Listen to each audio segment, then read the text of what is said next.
मन को शांत कैसे करें? आज की सबसे बड़ी समस्या क्या है? अशांत मन। मन कभी अतीत में भटकता है तो कभी भविष्य की चिंता में डूब जाता है। इसी बेचैनी से तनाव, क्रोध, डर और असंतोष जन्म लेते हैं।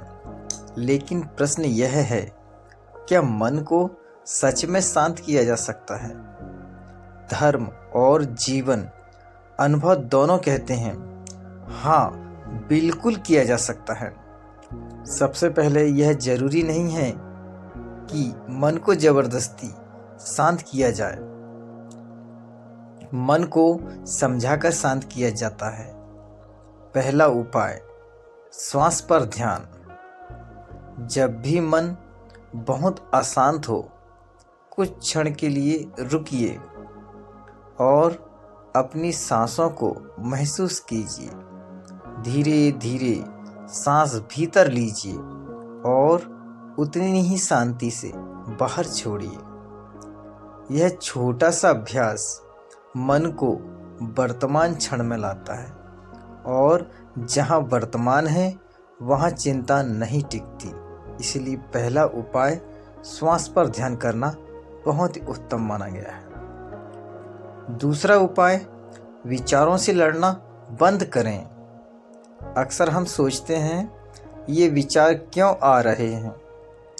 याद रखिए, विचार आना मन का स्वभाव है। गलती विचारों में नहीं, उन्हें पकड़कर रखने में है। विचार को आने दें, लेकिन उसे जाने भी दें। जैसे बादल आते हैं और चले जाते हैं। तीसरा उपाय, मौन का अभ्यास।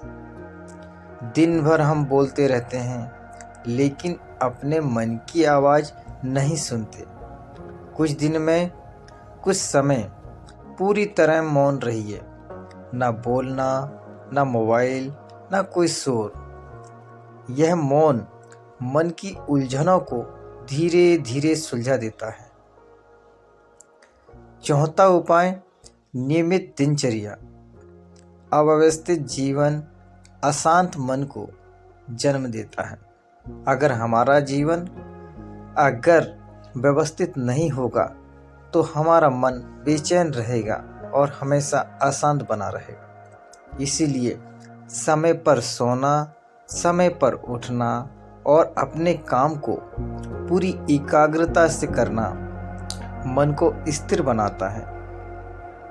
अनुशासन की सबसे बड़ी यह विशेषता है कि हमारा जीवन नियमित और व्यवस्थित बन जाता है। इसलिए नियमित दिनचर्या होना जरूरी है। पांचवा उपाय, कृतज्ञता का भाव। जो हमारे पास नहीं है उसी पर ध्यान देने से मन अशांत होता है। हमें हमेशा कृतज्ञता का भाव रखना चाहिए और जो मिला है उसके लिए हमें आभार प्रकट करते रहना चाहिए।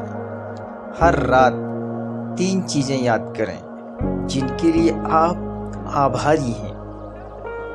छठा उपाय, प्रकृति से जुड़ाव। प्रकृति कभी जल्दी में नहीं होती, फिर भी सब कुछ समय पर होता है। कुछ समय पेड़, आकाश, सूर्य या खुले वातावरण में बिताइए। प्रकृति के संपर्क में आकर मन स्वयं शांत हो जाता है। आपको यह वीडियो कैसा लगा? अपने विचार नीचे कमेंट में जरूर लिखें। आपकी प्रतिक्रिया हमें बेहतर बनने की प्रेरणा देती है।